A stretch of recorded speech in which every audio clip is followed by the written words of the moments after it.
Hello everyone, मैं मिथुन सिंह स्वागत करता हूं आप सभी का। आशा करता हूं आप सभी बहुत अच्छे होंगे। आज हम लोग 50 ईडीएम पढ़ेंगे जो कि बहुत बहुत इंपॉर्टेंट है बीपीएससी के एग्ज़ाम के पॉइंट ऑफ व्यू से। तो चलिए बिना टाइम वेस्ट किए हुए पहले क्वेश्चन के साथ बढ़ते हैं। सबसे पहले थोड़ी सी आप लोगों की हेल्प चाहिए होगी मुझे। अगर आपको इसकी पार्ट 2 चाहिए होगी ना, तो आप नीचे पार्ट 2 नीचे कमेंट सेक्शन में ज़रूर लिखिएगा। तो चलिए शुरू करते हैं। वेरी फर्स्ट क्वेश्चन आपके सामने ये रहा, bye fits and start. KBS में ये क्वेश्चन पूछा जा चुका है, केंद्रीय विद्यालय संगठन 2018 में। बाय फिट्स एंड स्टार्ट का मतलब होता है इर्रेगुलर, यानी कि कोई भी काम कभी बहुत अच्छे से करना, कभी बहुत ख़राब से करना, कभी मीडियम से करना, यानी कि कंसिस्टेंसी नहीं होगी, निरंतरता नहीं होगी। किसी काम को करने का तरीका कभी क्या होगा, बहुत अच्छा या फिर बहुत ख़राब होगा, यानी कि वो क्या कहलाएगा, इररेगुलरली कहलाएगा। सक्सेसफुल नहीं कहलाएगा। सडनली मतलब होता है एकाएक, ये भी नहीं होगा। इनकम्प्लीट यानी कि आधा अधूरा। और ये तीनों ऑप्शन कट गए, तो राइट आंसर क्या होगा आपका, ऑप्शन नंबर 2 इररेगुलरली। अब देखो मैं एक एग्जांपल आपको पिक्चर के माध्यम से समझाता हूँ। यहाँ से आपको दिख रहे होंगे रोहित शर्मा जी, हाँ बहुत अच्छे बैट्समैन हैं। आप में से बहुत सारे लोग इन्हें पसंद भी करते होंगे, लेकिन आईपीएल में इनका फॉर्म बहुत ही खराब रहा था। तो आप कह सकते हो रोहित शर्मा इज, यहाँ से आप देख लो, ये सेंटेंस को आप फिट कर सकते हो, Rohit Sharma is fits and starts, यानी कि वो इररेगुलर हैं। चलिए नेक्स्ट क्वेश्चन की ओर हम लोग बढ़ते हैं। White elephant. देखिए अब आपको मैं व्हाइट एलिफेंट से क्वेश्चन भी पूछूंगा, नीचे कमेंट करके आपको बताना है व्हाइट एलिफेंट का क्या मतलब होता है। देखिए यहाँ से आपको दिख रहा होगा व्हाइट एलिफेंट यानी कि सफ़ेद हाथी, जो कि इंडिया में आपको देखने को नहीं मिलेगा। नीचे कमेंट करके बताइएगा व्हाइट एलिफेंट किस देश में पाया जाता है। व्हाइट एलिफेंट का मतलब देखिए दोस्तों होता है कॉस्टली वन, यानी कि बहुत ही महंगा, एक्सपेंसिव। देखिए एक ऑप्शन में ये भी दिया हुआ रहेगा ना एक्सपेंसिव, तो आप वहाँ पे एक्सपेंसिव को टिक करना। एक्सपेंसिव का मतलब होता है महंगा। यहाँ से देख सकते हो आप, ये देख लो व्हाइट एलिफेंट का क्या मतलब हो गया, expensive. Expensive item that is useless, यानी कि कहीं यूजलेस भी लिखा हुआ रहेगा तो आप देख सकते हो, यानी कि सफ़ेद हाथी को आप लाकर क्या ही कर लोगे। आई मीन उसमें बहुत सारे खर्च भी आपको देखने को मिलेगा। यानी कि व्हाइट एलिफेंट का क्या मतलब हो गया, बहुत ही महंगा सामान जो कि क्या हो, यूजफुल नहीं हो। चलिए अगले क्वेश्चन की ओर हम लोग बढ़ते हैं। Worth his salt. सॉल्ट का मतलब होता है नमक। और आपने ये जो बोलते हैं ना कि तुम नमक हराम हो, नमक खाकर तुमने अपनी जो है फ़र्ज को पूरा नहीं किया है। और यहाँ पे देखिए वर्थ का मतलब होता है अदा कर देना, यानी कि नमक के कर्ज को अदा कर देना। इसका मतलब क्या होता है, तो देखिए पहला ऑप्शन कैसे जो है कट हो जाएगा, वर्थलेस बोल दिया गया है, तो वर्थलेस तो होगा नहीं, यानी कि ये पहला ऑप्शन क्या होगा, कट हो जाएगा। अब देखिए दूसरा ऑप्शन है वेरी इंपॉर्टेंट। तीसरा है एडिक्वेटली केयरफुल या कंसीडर। देखिए इसका सीधा सीधा है वर्थ हिज सॉल्ट का मतलब होता है कोई बहुत सही समय पे सही जगह पे काम में आ जाना। सपोज कर लो कि आपने किसी की मदद करी कभी, और अब जब आप मुसीबत में हो उसने आपकी मदद कर दी, यानी कि आप बोल सकते हो वर्थ हिज सॉल्ट, यानी कि कोई काम को जो है अच्छे से कर देना, निभा देना। चलिए आगे बढ़ेंगे अगले प्रश्न की ओर, जो कि आपके सामने ये रहा, ब्रोक ऑफ। ब्रोक ऑफ का मतलब होता है सडनली, एकाएक आप जो है रोना शुरू कर देते हो जब आप गहरी मुसीबत में पड़ जाते हो या फिर आपका दिल टूट जाता है। सपोज कर लो आप जो है एक किसी खिलौने को या किसी पर्टिकुलर बुक को बहुत पसंद करते हो, और या फिर सपोज कर लो आपका फ़ोन है, आप उसे एक्चुअली बहुत यूज़ करते हो, सडनली वो टूट जाए हो तो आपके साथ कैसा होगा, आप रोना शुरू कर दोगे, यानी आपका दिल टूट जाएगा। सीधी सीधी ऐसे भाषाओं में आप समझ सकते हो। देखिए ब्रोकअप का मतलब अंडा भी एकाएक ब्रेक होता है और चूज़ा उससे निकलता है, चिकन उससे निकलता है, यानी कि इसका राइट आंसर क्या हो जाएगा, ऑप्शन नंबर 1, यानी कि ए के साथ आपको जाना था। फिलहाल हम लोग जाएंगे अगले क्वेश्चन की ओर, जो कि आपके सामने ये रहा। देखो अगला क्वेश्चन क्या है, एलिफेंट इन द रूम। देखो रूम क्या होता है, बहुत ही छोटा होता है, और एलिफेंट उस मामले में बहुत बड़ी चीज़ है। और एलिफेंट अगर आपके रूम में घुस जाएगा तो हैप्पीनेस, यानी कि आप खुश हो जाओगे, एब्सोल्युटली नॉट। आपके रूम में अगर एलिफेंट आ जाएगा, रेयरली, बिल्कुल हाँ, बहुत कभी कभी ये होता है, नर्वस, आप नर्वस भी होगे, लेकिन ये दोनों आंसर है नहीं इसके। इसका राइट आंसर क्या है, अ बिग प्रॉब्लम, यानी कि एक बहुत बड़ी मुसीबत, आपदा का आपके घर में आ जाना, यानी कि राइट आंसर क्या हो जाएगा। यहाँ से देख लो, हाथी अगर रूम में घुस जाएगा तो आपके जो चेयर हैं, टेबल हैं, या फिर और भी एक्सपेंसिव आइटम जो है वो टूट कर बिखर जाएगा और आपको बहुत परेशानी हो जाएगी।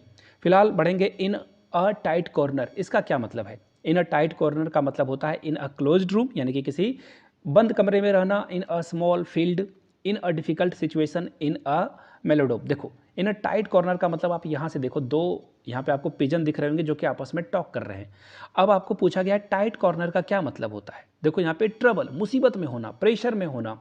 सपोज कर लो कि आखिरी बॉल पे 6 लगाना है ना, या फिर ये एक ही साल बचा है आपको जॉब के लिए और आखिरी समय में आप क्या होगे, बहुत प्रेशर में होगे, बहुत आराम से तो आप तैयारी कर नहीं सकते हो, आपके ऊपर क्या है, बहुत प्रेशर है, बहुत स्ट्रेस है कि आखिरी समय में आपको एग्जाम को क्लियर करना है। यानी कि राइट क्या हो जाएगा, इन अ डिफ़िकल्ट सिचुएशन, यानी कि आपकी जो स्थिति है वो क्या है, थोड़ी सी दुखदाई है, बहुत मुसीबत में हो आप, यानी कि ऑप्शन सी हो जाएगा, डिफ़िकल्ट, कठिन परिस्थिति में होना। आगे देखिए अ वाइल्ड गूज चेस। गूज का मतलब होता है, देखिए यहाँ से आप देख पाओगे, फोटो देख लो, आप क्लियरली समझ जाओगे। अब देखिए अ वाइल्ड गूज चेस का मतलब होता है फ्रूटफुल हंटिंग, यानी कि आसानी से किसी चीज़ को हंट कर लेना, शिकार कर लेना। तो देखिए ये आंसर तो है नहीं। आइडियल सीकिंग, यानी कि किसी चीज़ की खोज में, तलाश में रहना। जेन्युइन एफर्ट, यानी कि किसी चीज़ को पाने के लिए बहुत ही शिद्दत लगाना, बहुत ही मेहनत करना। ये तीनों होगा नहीं। अब फुटाइल सर्च का मतलब होता है किसी चीज़ को, अब जैसे देखो बहुत बड़े भूसे के ढेर में एक छोटे से सुई को ढूंढना बहुत ही क्या है, डिफ़िकल्ट काम है, बहुत ही मुसीबत का काम है। और फुटाइल सर्च का भी मतलब वही होता है। यहाँ से देखिए मैं इमेज इसलिए लगा रहा हूँ ताकि आप चीज़ों को आसानी से याद कर सको। फिलहाल आगे देखिए डज नॉट होल्ड वाटर, ये जो यहाँ से एक फ़ोटो देख लो आप, यहाँ से आपको एक पिक्चर दिख रही होगी। इसका मतलब क्या होता है, इसका मतलब होता है किसी, देखो यहाँ पे ये देखो, ये प्लास्टिक बैग है, इससे पानी निकल रही है, पानी निकल रहा है, यानी कि डज नॉट होल्ड वाटर का मतलब होता है किसी चीज़ को पकड़कर नहीं रख पाना, वो बाहर निकलेगा ही निकलेगा। अक्सर देखना गॉसिप होते समय क्या होती है, एक्चुअली ये कितना ये ट्रू है या फॉल्स है I don't know, but reality यही है कि महिलाओं के पेट में जो बातें रहती नहीं है वो एक, अगर किसी एक को पता चला तो वो दूसरे के पास ऑन होगी ही होगी। यानी कि डज नॉट होल्ड वाटर का मतलब होता है कि किसी एक के पास नहीं रहना, वो किसी और के पास चला जाएगा, यानी कि can not be valued. D इसका राइट आंसर हो जाएगा। डज नॉट होल्ड वाटर का मतलब आपने किसी को अपनी सीक्रेट बताई, उसने आपके सीक्रेट को नहीं रखा, आपकी वैल्यू नहीं करी। फिलहाल बढ़ेंगे अगले क्वेश्चन की ओर। On the cuff, on the cuff का क्या मतलब होता है। ऑन द कफ का मतलब होता है ऑन क्रेडिट, या फिर क्रेडिट कार्ड के अगेंस्ट, बीजी, या फिर अरेस्ट। तो देखिए ऑन द कफ का मतलब होता है कि आपने क्या किया, आप अपने परिचय वाले के होटल में गए, या फिर रेस्टोरेंट गए, या फिर किसी ग्रोसरी स्टोर में गए, यानी कि आपने सामान लेने के लिए उस दुकान में कदम रखा और आपके पास पैसे नहीं है, तो आप क्या कहोगे, दुकान वाले को कहोगे भैया ऑन क्रेडिट इसे आप रख लो, मेरे खाते में लिख लो, ऐसा बोलते हो आप जनरली। इसका मतलब हुआ ऑन क्रेडिट, यानी कि ऑन द कप का मतलब हुआ कि आपने किसी सामान को क्या कहा, रख दो भाई, मैं बिना प्लानिंग के आपकी दुकान आ गया, पैसे मैंने लाए नहीं, तो आप क्या करो, इसे खाते में लिख लेना। ऑन द कप का मतलब हो गया क्रेडिट पे रखना। आउट एंड आउट का क्या मतलब है, अब आपको बताना है आउट एंड आउट का क्या मतलब है। तो देखिए इसका मतलब सिंपली नहीं होता है, मेयरली नहीं होता है, स्लाइटली नहीं होता है। इसका मतलब होता है आउट एंड आउट, मतलब कंप्लीटली, टोटली, किसी चीज़ में टोटली इन्वॉल्व हो जाना। जैसे सपोज कर लो अभी आईपीएल खत्म हुआ, बहुत सारे लोग कंप्लीटली इन्वॉल्व थे आईपीएल देखने में, यानी कि आउट एंड आउट का मतलब होता है किसी चीज़ में कंप्लीटली इन्वॉल्व हो जाना। आप समझ रहे हो। जैसे कभी कभी आप इसे ऐसे भी यूज कर सकते हो, दैट इज़ एन आउट लाई, यानी कि ये जो बातें आप बोल रहे हो वो कंप्लीटली झूठ है, फरेब है। समझ रहे हो मेरी बात को, कंप्लीटली इसका मतलब होता है। फेयर एंड स्क्वायर का क्या मतलब होता है, एक्टिव होना, बिल्कुल नहीं। बिजनेस आइडिया या फिर लाइक होना, बिल्कुल नहीं। इसका मतलब होता है फेयर एंड स्क्वायर का मतलब बहुत ही ईमानदार आदमी, ऑनेस्ट आदमी। यहाँ से आप देख लो फेयर एंड स्क्वायर का मतलब कि चलो रोहन ने कप तो जीता, प्राइज तो इसने जीती ही जीती, लेकिन कैसे जीती, उसने इसे फेयर तरीके से जीता, बिना चीट किए हुए जीता, यानी कि फेयर एंड स्क्वायर का क्या मतलब हो गया, ईमानदार होना। आगे देखिए no love lost between, CGL में पूछा हुआ क्वेश्चन है। नो लव लॉस्ट बिटवीन का मतलब होता है फूटी आंख नहीं सुहाना। हिंदी में अगर मैं बोलूँ इसे मुहावरा में, तो फूटी आंख नहीं सुहाना, एक दूसरे को देखना बिल्कुल भी पसंद नहीं करते हो आप। इसका मतलब हो गया कि आप एक दूसरे को क्या कर रहे हो, प्यार नहीं कर रहे हो, यानी कि ऑप्शन ए आपका करेक्ट हो जाएगा। यहाँ से देख लो एक फोटो से बिल्कुल समझ में आ जाएगी, म्यूचुअल डिस्ट्राइटिंग। देखो आप फेसबुक पे म्यूचुअल फ्रेंड देखते हो ना, म्यूचुअल मतलब दोनों तरफ से, तो यहाँ पे क्या हो रहा है, लड़का भी इसे आप वाइफ हस्बैंड की तरह समझ सकते हो कि हस्बैंड भी वाइफ को पसंद नहीं कर रहा है, वाइफ भी हस्बैंड को पसंद नहीं कर रही है। तो ऐसे सिचुएशन में क्या होगा, डाइवोर्स हो जाएगा, दोनों अपने अपने रास्ते निकल जाएंगे। फिलहाल हम लोग निकलेंगे अगले क्वेश्चन की ओर। प्लेड हैवॉक, इसका मतलब क्या हुआ। प्लेट हैवॉक का मतलब आप यहाँ से देख लो, दो कबूतर फिर से आपस में बात कर रहे हैं, इसका मतलब होता है कन्फ्यूज़न, डिसऑर्डर। समझ रहे हो मेरी बात को? यानी कि बहुत ही ख़राब स्थिति में, डिफ़िकल्ट सिचुएशन में पहुँच जाना। यहाँ से देख लो, पिजन के गले में देखो ब्रेड तो है बट ये खा नहीं सकता इसे, इसका मतलब क्या हो गया? कॉज्ड डिस्ट्रैक्शन, डिजीज़, फ्लड्स या हार्डशिप। तो ये तीनों ऑप्शन तो होने से रहे। डिस्ट्रैक्शन है यानी कि आप कंफ्यूज हो, किसी काम को कर नहीं पा रहे हो, तो राइट आंसर क्या हो जाएगा आपका? Option number A. चलिए आगे बढ़ते हैं अगले क्वेश्चन की ओर। ग्रीन थंब, बहुत ही प्यारा एडियम है ये। ग्रीन थंब का क्या मतलब होता है? ग्रीन थंब का मतलब होता है, सपोज कर लो, आप देखना बहुत सारे लोगों को कहा जाता है कि इनके हाथ से लगे हुए पौधे लग जाते हैं और उसमें बहुत सारे फल फूल लगते हैं।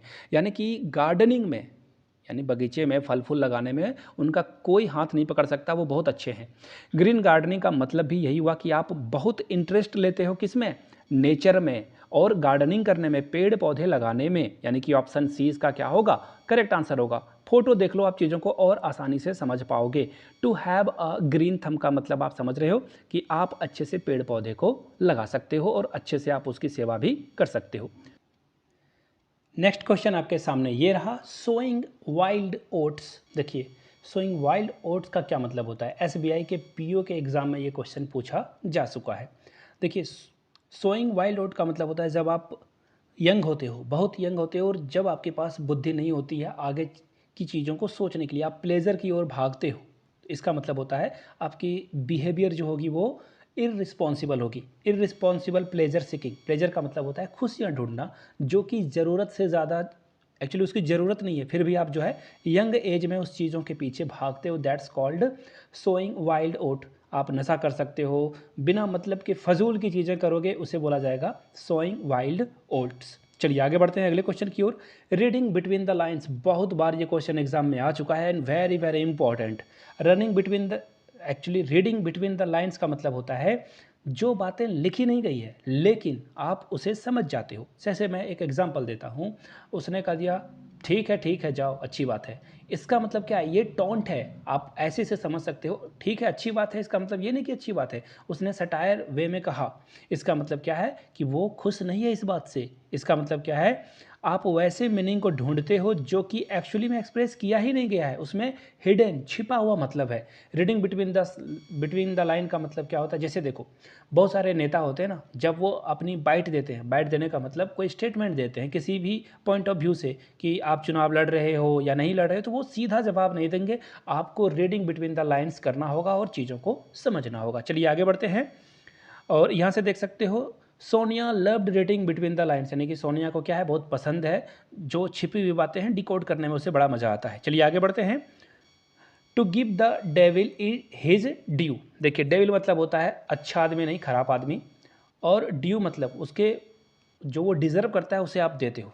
इसका मतलब ये है, सपोज कर लो कोई आदमी अच्छा नहीं हो, आप उसे पसंद नहीं करते हो, लेकिन उसने कोई काम ऐसा किया है जो कि बहुत ही अच्छी बात है, सोसाइटी के लिए उसने अच्छा करा है, तो आप क्या करोगे? उसे क्रेडिट दोगे कि इसने अच्छा काम किया है, भले वो खराब इंसान है। यानी कि to give credit to even a notorious person. Notorious मतलब बदमाश व्यक्ति, अच्छा व्यक्ति नहीं है, फिर भी आप उसे क्रेडिट देते हो कि उसने ये काम अच्छे से करा है। यानी कि सही को सही, गलत को गलत कहने वाली बात यहाँ पे हो गई। To give the devil's his due का मतलब क्या हो गया? कि आप जो है क्रेडिट उसे देखते हो, भले आप उसे पसंद करते हो या नहीं करते हो, कोई फ़र्क नहीं पड़ता है, लेकिन सच के साथ आप रहते हो। टू ईट हम्बल पाए, यानी कि क्या होता है? टू ईट हम्बल पाए का मतलब होता है, सीधी सीधी बात, किसी का आपने दिल दुखाया, उसे परेशान किया, आपने माफ़ी मांग ली। टू हैव टू अपोलोजाइज, यानी कि आपने माफ़ी मांग ली। यहाँ से देख लो, आप जो है माफ़ी मांग लेते हो, भले डिफ़िकल्ट सिचुएशन क्यों ना हो, आप सॉरी बोल लेते हो। चलिए आगे बढ़ते हैं क्वेश्चन नंबर नेक्स्ट की ओर। टॉकिंग थ्रू हिज हैट, बिल्कुल स्टूपिड नॉनसेंस वाली बातें करना, यानी कि टॉकिंग नॉनसेंस, कुछ भी बोल रहा है, आप समझ। एक्चुअली क्या है ना, कि क्लास में ऐसा बहुत बार होता है, जब आप किसी स्टूडेंट से कुछ पूछते हो, आपने पूछा कुछ, वो जवाब दे रहा है कुछ, बस बातों को घुमा रहा है, इधर उधर की बातें कर रहा है, यानी कि टॉकिंग नॉनसेंस हो जाएगा। यहाँ से आप देख सकते हो, वो बोल कुछ रहा है, कर आप कुछ कर रहे हो, यानी कि टॉकिंग नॉनसेंस। चलिए आगे बढ़ते हैं। Go through fire and water, ये बहुत इंपॉर्टेंट है, यानी कि यहाँ से आप फोटो देखोगे समझ जाओगे। यानी कि डेंजरस भरा काम करना, ऐसा काम जिसमें बहुत रिस्क हो, यानी कि क्या होगा, अंडरगो एनी रिस्क, यानी कि कोई भी आप जो है मुसीबत अपने सर पे ओढ़ लेते हो। Go through fire and water का मतलब यही होता है। ऑप्शन नंबर डी इसका करेक्ट हो जाएगा। चलिए आगे बढ़ते हैं अगले प्रश्न की ओर। नेक्स्ट क्वेश्चन आपके सामने, ये देखो ये थोड़ा सा मिस्टेक हो गया, यहाँ पे रेन राइट होगा।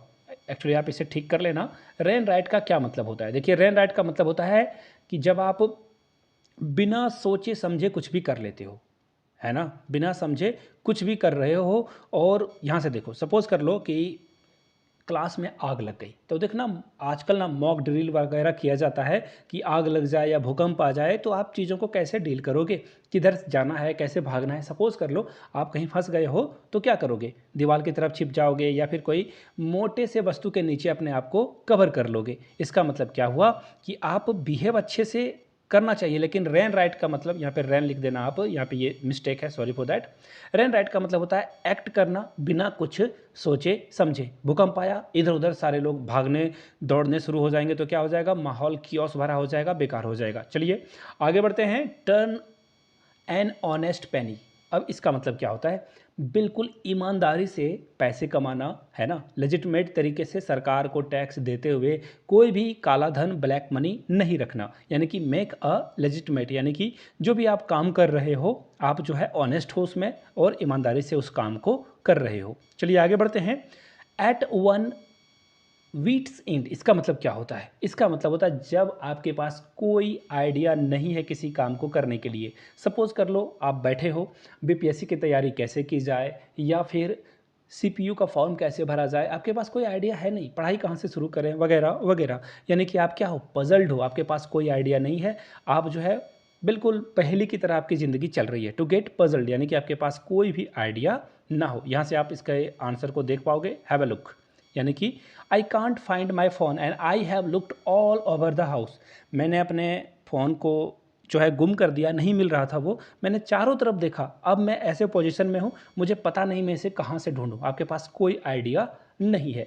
आगे देखिए, टू फेस द म्यूज़िक, इसका मतलब देखिए क्या होता है। टू फेस द म्यूज़िक का मैं सिंपल सा एग्जांपल बताता हूँ। सपोज़ आपने घर में कप तोड़ दिया, अब तो आप बड़े हो गए हो, बट बचपन की बातें याद रखना, अगर आपने को कप तोड़ दिया या किसी चीज़ का नुकसान कर दिया तो आप ना रेडी रहते हो कि अब तो मार पड़ेगी, मम्मी पापा से पिटाई होगी, आप तैयार रहते हो उस चीज़ को। यानी कि टू फेस द म्यूजिक का मतलब कि आप ना कॉन्सिक्वेंसेस जो भी होगा उसको झेलने के लिए आप अपने आप को तैयार कर लेते हो। टू फेस द म्यूजिक का मतलब क्या होता है, आपको जो जो आपने गलतियां करी है उस पनिशमेंट को आप एक्सेप्ट करते हो और उससे डील करते हो, फेस करते हो।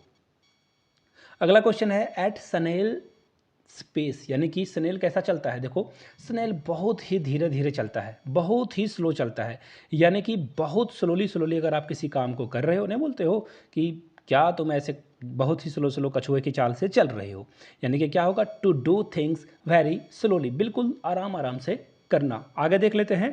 To turn a deaf ear, इसका मतलब क्या होता है, ध्यान नहीं देना।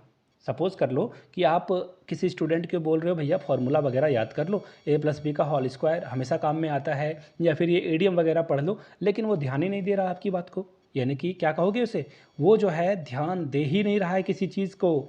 टू बी ऑब्स्टिनेट, यानी कि वो चीज़ों को ध्यान नहीं दे रहा है और कुछ भी काम करने से मना कर दे रहा है, चीज़ों को बस इग्नोर किए जा रहा है। आगे देखिए, हेल्टर सेल्टर, हेल्टर सेल्टर का मतलब होता है किसी काम को डिसऑर्डर से करना। सपोज कर लो आप सुबह उठते हो, अपना बेड बनाते हो, आप बेड बनाते हो ना, हाँ बिल्कुल बनाना चाहिए। आपको क्या होगा, आपको लगेगा कि आपने दिन का पहला टास्क कंप्लीट कर लिया, आप बेड नहीं बनाते हो, सीधे नहाने चले जाते हो, आप ब्रश करते हो, फ्रेश होते हो, देन आप ब्रश कर, तब जो है आप जाकर नाश्ता करते हो। अगर सबसे पहले सुबह उठ के नाश्ता ही कर लो तो वो क्या हो जाएगा, हेल्टर सेल्टर, यानी कि किसी भी काम को आप डिसऑर्डर में कर रहे हो। बिल्कुल ऑर्डर में सारे कामों को करना चाहिए, बट आप क्या कर रहे हो, डिसऑर्डर से कामों को निपटा रहे हो। चलिए आगे देखिए, टू एंड इन स्मोक, यानी कि इसका क्या मतलब होता है, यानी कि किसी चीज़ को काम करने के बाद उसका जो रिजल्ट है वो बेकार हो जाना, नथिंग आना, यानी कि कुछ भी उसको रिजल्ट आप देख नहीं पाओगे। एंड इन स्मोक का मतलब होता है कि आपने सारा काम किया बट रिजल्ट क्या मिला, कुछ भी नहीं मिला आपको, समझ पा रहे हो। लीफ एंड वुंड्स का मतलब क्या होगा? लीफ एंड वुंड्स का मतलब होता है किसी भी काम को बिल्कुल फास्ट जल्दी जल्दी निपटा देना। जल्दी जल्दी आप किसी काम को कर पा रहे हो, इट मीन्स आप उस काम को क्या कर रहे हो? रैपिडली कर रहे हो। अभी हम लोगों ने स्लोली के बारे में पढ़ा था, अब यहाँ से रैपिडली यानी कि जल्दी जल्दी चीज़ों को आप करते हो, तो ये कहा जाता है। आगे देखिए, हरकुलेन टास्क, बहुत ही इंपॉर्टेंट टास्क जिसे करना लगभग लगभग मुश्किल है, बहुत ही एफर्ट की ज़रूरत है, बहुत ही प्रयास करना होगा आपको, यानी कि a work requiring very great intelligence, यानी कि उसके लिए बहुत बुद्धि चाहिए, बहुत एफर्ट चाहिए। समझ रहे हो? यहाँ से देखिए, हरकुलेन टास्क का मतलब क्या होता है? ऐसा काम जो कि बहुत ही मुश्किल है, उसे काम कर पाना जो है बहुत दिक्कत वाली बात होगी। एक्चुअली आप इसे ऑप्शन ए भी यहाँ पे लगभग लगभग सही है और ऑप्शन सी भी लगभग लगभग सही है, लेकिन आपको अगर जाना हो तो आप ऑप्शन ए के साथ जाओगे, क्योंकि बहुत ज़्यादा एफर्ट में इंटेलिजेंस भी काउंट हो जाता है, यानी कि option A is the right answer. चलिए आगे बढ़ते हैं। क्वेश्चन नंबर नेक्स्ट की ओर, अ फेयर वेदर फ्रेंड्स, यानी कि ऐसा दोस्त जो कि सिर्फ ना डिफ़िकल्टी के समय गायब हो गया और जैसे ही आपके पास पैसे आए वो वापस आ गया, यानी कि फेवरेबल फ्रेंड है, यानी कि डिफ़िकल्टी में आपको क्या करेगा? छोड़ देगा, और फेवर के समय वो आपके सामने प्रेजेंट हो जाएगा, आपके सामने आ जाए। नेक्स्ट क्वेश्चन है, लाइक अ फोनिक्स। देखिए, लाइक अ फोनिक्स का क्या मतलब होता है? With a new life, with a start, death and royal जाइट, या फिर क्या? तो यहाँ से आप देख पाओगे, ये देखो, जब आप ना किसी बहुत ही नीचे वाले जगह से उठकर बहुत ऊंचा जाते हो, आई मीन आपके साथ इतनी परेशानियां आ चुकी है, फिर भी आप हार नहीं मानते हो और बहुत आगे जाते हो। यहाँ से देखिए, a wild women rises like a phoenix from the ashes of her life, यानी कि बिल्कुल ही नीचे से उठकर आगे तक जाना। समझ रहे हो मेरी बात को? यानी कि बहुत ही परेशानी हो रही है, फिर भी आप जो है नया स्टार्ट करते हो लाइफ को, नए ढंग से जो है चीज़ों को लेकर जाते हो विथ अ न्यू लाइफ। चलिए आगे बढ़ते हैं अगले क्वेश्चन की ओर। नेक्स्ट क्वेश्चन आपके सामने ये रहा, अ सोर पॉइंट विथ। देखिए, अ सोर पॉइंट विथ का क्या मतलब होता है? समथिंग विच हर्ट्स, यानी कि ऐसी चीज़ें जो आपको परेशान करे, तकलीफ दे। समथिंग ब्रिंग्स फियर ऑफ, यानी कि जिससे आपको डर आ जाए, या फिर प्लेजर आ जाए उससे देखकर, यानी कि प्रसन्नता हो, खुशी हो, या फिर मेमोरेबल बन जाए वो चीज़ें। तो देखिए, अ सोर पॉइंट विथ का मतलब यहाँ से आप देख पाओगे, सॉफ्ट स्पॉट, रॉ, यानी कि फ्लोलेस, यानी कि कुछ कुल मिलाकर बात यह है, ऐसी चीज़ें जो आपको क्या करे? तकलीफ दे, जो है मुसीबत में लाए। ठीक है, चलिए आगे बढ़ते हैं अगले क्वेश्चन की ओर। नेक्स्ट क्वेश्चन आपके सामने ये रहा, द ग्रीन आइड मॉन्स्टर, यानी कि ग्रीन आइड मॉन्स्टर का मतलब ये नहीं होता कि गुस्से में हो जाना, है ना, हैट्रेट हो जाना, यानी कि जलन, आई मीन जलन तो नहीं, हैट्रेट मतलब हो गया कि नफरत, और इन भी मतलब होता है जलन और जेलसी। तो देखिए यहाँ पे ना इसका एग्जैक्ट मतलब होता है जेलसी। यहाँ से आप पिक्चर देखोगे ना तो आप चीज़ों को बिल्कुल समझ पाओगे। ग्रीन आइड मॉन्स्टर का मतलब होता है किसी से जलना। समझ रहे हो मेरी बात को? जेलसी हो जाना। अगर किसी के आपसे अधिक नंबर आ गए तो आपको अच्छा नहीं लग रहा है, तो इसका मतलब आप क्या हो? ग्रीन आइड मॉन्स्टर हो। To be always at his beck and call, यानी कि to be always at his beck and call, ready to take a rest, यानी कि आराम करने के लिए तैयार हो जाना, इंजॉय करने के लिए तैयार रहना, या फिर किसी काम को करने के लिए तैयार रहना, या फिर बैठ जाने के लिए तैयार रहना। इसका मतलब देखिए, यहाँ से आप देख पाओगे, बैक एंड कॉल का मतलब होता है जब आपको समवन जो है ना, बैक एंड कॉल का मतलब होता है जब how they will do anything that person ask, यानी कि कोई आपको किसी भी केस में या किसी भी समय कुछ मदद मांगे और आप उस काम को करने के लिए तैयार रहते हो। एक्चुअली आप दोस्तों के लिए हमेशा तैयार रहते हो, तो आपको बोला जाएगा बैक एंड कॉल, यानी कि किसी के लिए भी मदद करने के लिए आप हमेशा तैयार हो, अपने दोस्तों के बैक करने के लिए आप क्या हो? तैयार हो। प्रोज एंड कॉन्स का क्या मतलब होता है? देखो, प्रोज एंड कॉन्स का मतलब ये ऐसा समझ लो कि किसी चीज़ को ना बिल्कुल वाइजली जो है डिसाइड करते हो क्या काम आपको करना है। जैसे सपोज कर लो कि अभी आप ना एक बाइक खरीदने के बारे में सोचते हो, तो आप सोचोगे कि अच्छा चलो एक लिस्ट बना लेता हूँ, बाइक खरीदने से क्या क्या बेनिफिट होगा, समझ रहे हो, और बाइक के क्या क्या लॉसेस होंगे। पेट्रोल की प्राइस बहुत ज़्यादा है, अभी आप बाइक में बहुत सारा पैसा इन्वेस्ट कर दोगे, तो ये नेगेटिव पॉइंट्स हुए। और बाइक लेने से आपका समय बचेगा, आप एक जगह से दूसरी जगह आराम से जा पाओगे बिल्कुल आसानी से, है ना। इससे जो है आप और भी पैसे कमा सकते हो। तो बाइक लेने के फ़ायदे और नुकसान आपने दोनों लिखे और दोनों को अपने माइंड में जो है देखा, समझा, परखा, यानी कि आपने सारे फैक्ट को कंसीडर किया कि लेने से क्या फ़ायदा होगा और बाइक नहीं लेने से क्या नुकसान होगा। प्रोज एंड कॉन्स का मतलब होता है, देखो यहाँ से अभी आप चीज़ों को देख लो, आप प्रोज मतलब उसके फ़ायदे देख लोगे, कॉन्स मतलब उसके नुकसान देख लोगे और तब डिसाइड करोगे कि ये करने से क्या फ़ायदा है और क्या नुकसान है। कैट्स एंड डॉग्स का क्या मतलब है? कैट्स एंड डॉग्स का मतलब होता है अंधाधुन बारिश, यानी कि मानसून के समय में बहुत बारिश हो जाए उसको बोलेंगे डाउनपोर। डाउनपोर का मतलब बहुत ज़्यादा जब बारिश हो जाए उसे बोलेंगे cats and dog. It is raining like a cats and dogs. यहाँ से देख लो, ऐसा जो ऐसी बारिश होती है जहाँ पे आपको लग रहा होगा कि ये तो लगता है कुत्ते बिल्लियाँ बरस रहे हैं। ये कहने का एक तरीका होता है, जब बहुत ज़्यादा बारिश हो आप बोल सकते हो it's cats and dog. Well begin is half done, यानी कि आपने अगर सही अप्रोच ले लिया, पहला कदम ले लिया, तो काम वहीं पे आधा खत्म हो जाता है। इसका मतलब क्या है? A good start. आपने काम को करने का सोचा, आधा काम तो आपका वहीं निपट गया, आधा आपको करने की ज़रूरत है। What is well begin is half done. अगर आपने पहाड़ चढ़ने की कोशिश की, सोच लिया कि मुझे पहाड़ चढ़ना है, तो आधा काम तो आपने ऐसे ही कर लिया। ड्रॉपिंग नेम्स, इसका क्या मतलब होता है? यानी कि सपोज़ कर लो आप किसी पार्टी फंक्शन में जाते हो और वहाँ पे ना आप बताते हो ये एमएलए तो आपका रिश्तेदार है ना, ये मुखिया तो आपका चाचा का भाई है, समझ रहे हो? यानी आपके पापा ही हो गया, बट वो भी चाचा हो सकते हैं। आई मीन ड्रॉपिंग नेम्स का मतलब ऐसा समझ लो आप कि आप ना दिखाते हो कि आपकी कनेक्शन कितनी अच्छी है, लोगों में आपकी पकड़ कितनी है। यानी कि आप क्या करते हो, दिखाना चाहते हो कि आपके पास हाई कनेक्शन है, बड़े बड़े लोगों के साथ आपका उठना बैठना है। आप हिंट कर रहे हो सामने वाले को, दिखा रहे हो कि भैया मैं छोटी चीज़ नहीं हूँ, बहुत बड़ी हस्ती हूँ।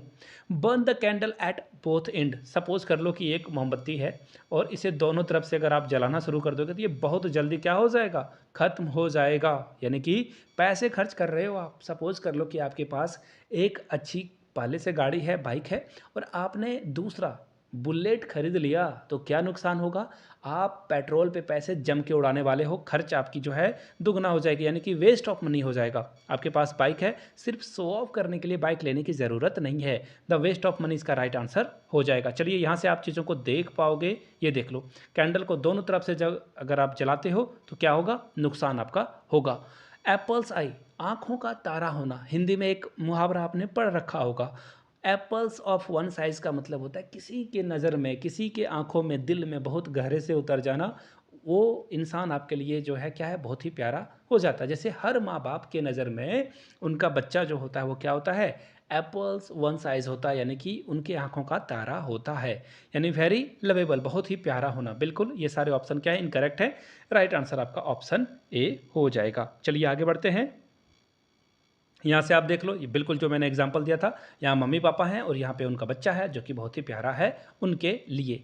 To flog a dead horse, यानी कि गड़े मुर्दे उखाड़ना।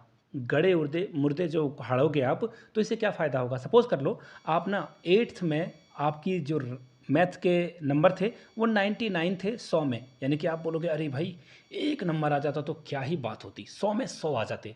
अब आप देखो ग्रेजुएशन कर रखा आपने, सीटेट पास कर रखा, अब आप जॉब की तैयारी में हो, टीचर बनने ही वाले हो, ऐसे में क्लास 8th की परेशानी को लेकर अगर आप अभी खड़े हो जाते हो तो इसका मतलब क्या है, आप अपने आप के टाइम को वेस्ट कर रहे हो, बेवकूफ़ आप अपने आप को बना रहे हो, अपने एफर्ट को क्या कर रहे हो, बेवकूफ़ी बना रहे हो, उस एफर्ट को बर्बाद कर रहे हो। ए इसका क्या होगा, बिल्कुल करेक्ट आंसर हो जाएगा। चलिए आगे बढ़ते हैं नेक्स्ट क्वेश्चन की ओर। एट 11th आवर, देखो घड़ी में 12 घंटे होते हैं, है ना, और 11th आवर क्या हुआ, आखिरी समय 12 बजने ही वाला है, यानी कि at the very last moment. At the very last moment, किसी काम को एक बिल्कुल आखिरी समय में करना। आखिरी समय में आप तैयार हो जाते हो कि भैया चलो, सपोज़ कर लो कि परीक्षा होने वाली है, आपके एग्ज़ाम होने वाले हैं और आप इस वीडियो को देख रहे हो, इसका मतलब है कि आप अपनी प्रिपरेशन को 11th आवर तक लेके जा रहे हो, आखिरी समय में आप तैयारी को कर रहे हो। एसिड टेस्ट, एसिड टेस्ट का मतलब होता है किसी चीज़ का फाइनल टेस्ट होना। सपोज़ कर लो हम लोग के साइंटिस्ट जो कि इसरो में काम करते हैं, आपको पता ही है, इसरो में जब भी कोई मिसाइल बनाया जाता है तो पूरे देश की नज़र ना टीवी पे होती है और हम लोग देखते हैं। हम लोगों का मिसाइल है, सॉरी मिसाइल ये क्या होता है, मिसाइल टेस्ट होने वाला है और आप लोग, हम लोग एक्चुअली, आप लोग नहीं, हम सारे लोग ना टीवी पे नज़र गड़ाए रखते हैं और देखते हैं कि मिसाइल हम लोगों का सक्सेस हुआ या नहीं।